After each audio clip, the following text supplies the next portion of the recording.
Hey everyone, Mox here. Now, do you remember that scene in the Shaolin Temple movie where the Qing imperial troops were let into the temple by the senior monk who betrayed those seeking shelter? No? Well, how about that scene in the Yip Man movies where Yip Man switched sides and started working with the Japanese occupation forces instead? Beating the snot out of those peasants scavenging for scraps of food, all so that he could get paid enough to move into that flash new condo he liked. No? You don't remember those scenes? Well, that's of course because they never happened. You see, even if martial arts movies are about as grounded in reality as a Master Wong video, that's right, I went there. Even though martial arts movies are prepared to ignore the rules for everything, from physics to gravity to plot structure, the one thing they never stray away from is the essence of what a martial artist is supposed to stand for. And that is to stand on the side of the weak, the oppressed.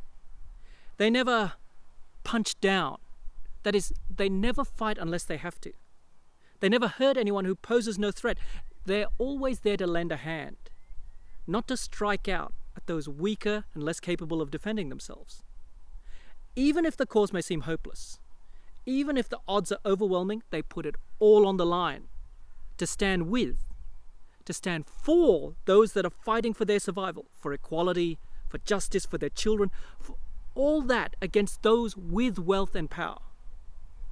And if you've been paying attention of late, it sure seems like we could have used some of that. See, just this week, Hong Kong, in many ways a modern Shaolin Temple-like home for so many Kung Fu masters and their styles. Styles such as Praying Mantis, Chao Ga, Choi Li Fat, Wing Chun. Well, that Shaolin Temple, Hong Kong, it's been under siege for longer than since the last time someone let Steven Seagal loose in a kitchen. It finally fell, though, as China passed a new security law, one that crushes any faint hope of democracy or fair trials and, replaces it with direct rule from Beijing. Life sentences in mainland jails for any kind of dissent. And this is the part that many have missed. The CCP's attempt to come for you and for me. That's right. Under Article 38 of the new security law that was passed this week, if you are deemed to have done anything that threatens the prosperity and security of Hong Kong, and by extension, mainland China, even if you are not a Chinese citizen, and even if you do so while in your own country, then the next time you holiday in Hong Kong, or even if you transit at the airport, then you can be arrested and jailed for that. At its broadest interpretation, China is looking to silence, to punish anyone and everyone that criticizes anything that it does. So, theoretically, just liking this video puts you at risk. Makes you pause, doesn't it? And you might want to rethink your next negative Kung Pao chicken review on Yelp, in case that gets deemed a threat or insult to Chinese security and prosperity. This is crazy, unprecedented stuff, and it barely gets discussed, as people are too busy tearing into each other about whether I want to wear a mask today or it's against my rights to have you wear a mask. Meanwhile, in the real world outside of your Facebook forums, one of the most powerful and authoritarian countries in the world is preparing to jail anyone in the world that isn't prepared to kiss their ass and call it candy, regardless of their citizenship or where they live. I mean, what the fuck's going on right now? This is scary stuff. It affects everyone.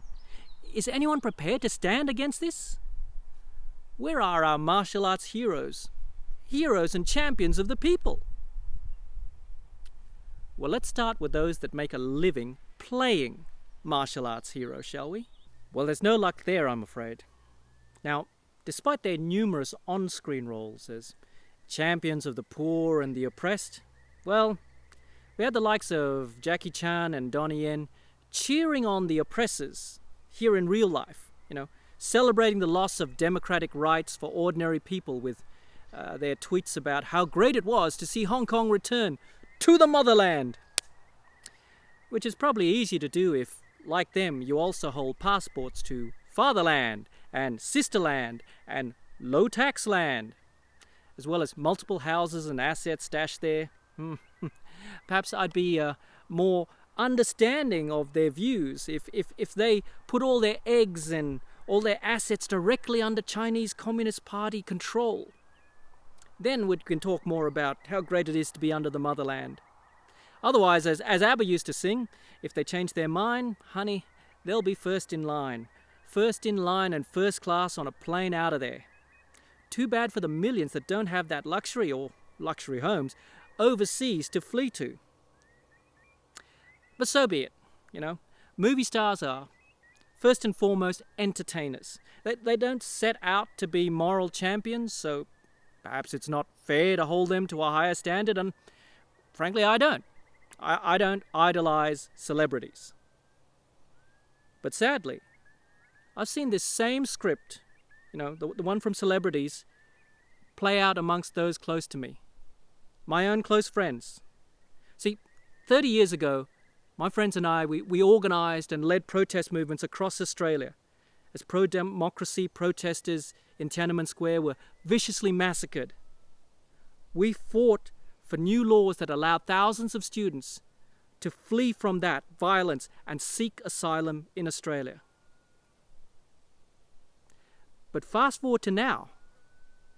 Over the course of the last year, as millions took to the streets each week in Hong Kong, those same friends of mine, now rich and powerful members of the business elite, well, they came out to condemn the protesters. They took the side of the same regime they once denounced. Now, when I reminded them of what they once believed in, the very few that bothered to still speak with lowly me, they dismissed me by saying they had that they'd grown up or they had got wise. No, my friends, what you did was not get wise. What you did was get paid, and handsomely too, for your bootlicking support of suppression.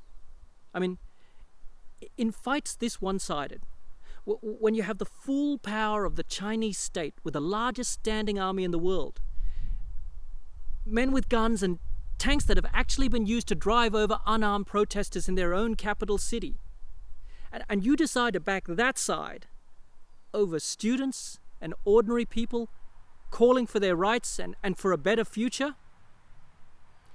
When one side comprises the majority of people who are staring down rubber bullets, tear gas, and actual bullets and guns, and they're armed with nothing more than umbrellas and their outrage over inequality in a system that delivers little more than modern slavery, with people literally forced to rent and sleep their own cages in subdivided, subhuman conditions. But you decide that the side with all the weapons and the wealth, that's the side that needs your backing? Come on. Talk about choosing to punch down, to punch people who are already down and close to their last breath. And you bravely decide to join the side with all the power whose victory is all but assured? Well, it makes about as much sense as someone starting a GoFundMe page to buy Jeff Bezos some new shoes. I think he'll manage just fine without you and your token effort. It makes no damn sense. Until you dig a little bit deeper and you discover that the same person with a GoFundMe page is trying to lease some factory space to Amazon. And then the purpose of the whole cheerleading effort becomes a little crystal clear. So what about martial artists in all of this? Where were their voices in this time of need? Never mind movie stars and business celebrity, what about the martial artists? Well, it was kind of hard to hear them over the resounding silence. Because that's all there was. As far as I could see, it was not just that they were hesitant to lead. They didn't want to publicly take any stance on these issues at all. Now, perhaps they were worried about, repercussions to their schools, to their livelihoods. But I find it strange that people who spend their whole lives talking about, stances and having a strong stance and how to become stronger in your stance, and suddenly they take no stance at all when it really counts. Let's be clear. This is what taking a stance looks like. 1989. Never forget. Courage, determination, willing to sacrifice his own life against impossible odds to protect others. He was a master worth bowing down to, one who would never bow down himself. And this is what I have always believed to be where our journey as martial artists was supposed to be taking us. But instead now, all I see is this curiously magical stance, what I'm going to call the now you see me, but when you need me, now you don't stance. That one. This magic stance. It's not confined, though, just to the masters in Hong Kong, in all fairness. As similar issues of injustice have gripped the world, as demagogues dismantle our democracies and proclaim themselves, dictators of hate, as tens of millions march seeking an end to extrajudicial executions based on the color of your skin. Well, where were the martial arts leaders of our community then? All over the world. Where did they choose to stand amidst all of this?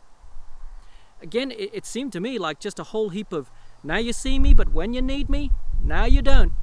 That was the most popular stance.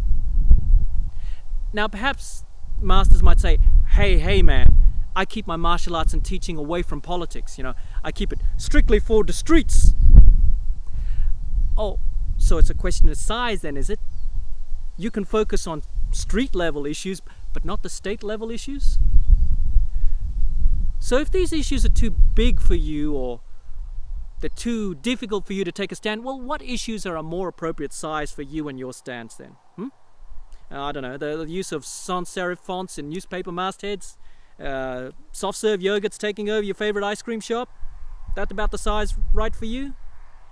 You see, I've always believed that one of the defining characteristics of a martial arts school is that it was supposed to focus equally on character development at the same time as combat skills development. Without that balanced development, what do you have? It's just an angry coward punching an old man in a pub. For the purpose of this video, let's call him Conor McGregor. Now, I feel strongly about these issues, but I'm no one. My voice, what I'm prepared to do, represents only myself. I don't represent a national network of schools bearing my name or an entire system with my name. But nevertheless, I do what I can, and yep, you may laugh at my efforts. Good. I dare you to do more. And I hope you will put me to shame. Or, others may laugh at my outsider meddling, saying, you're not Chinese, you don't understand this. Well, my mother's blood flows through my veins. And through the generations of my ancestors that call that part of the world home, I don't think you can so easily dismiss me as a non-Chinese outsider, regardless of how I look. But the truth is, I take a stand in this struggle because this is a universal human struggle, not because I hear the calling of any particular race. Now, I know that I can't change the minds of those of you that think that I have no right to comment on an internal Chinese struggle. Although, you know what? Your Article 38 kind of makes it my business and the whole world's business. I can't change your mind if you think that how I look on the outside makes me unqualified to to comment on your culture.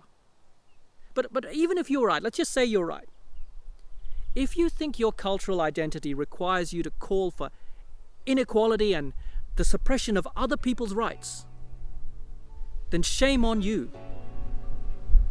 And if I just sit back and don't call you out on that, then shame on me.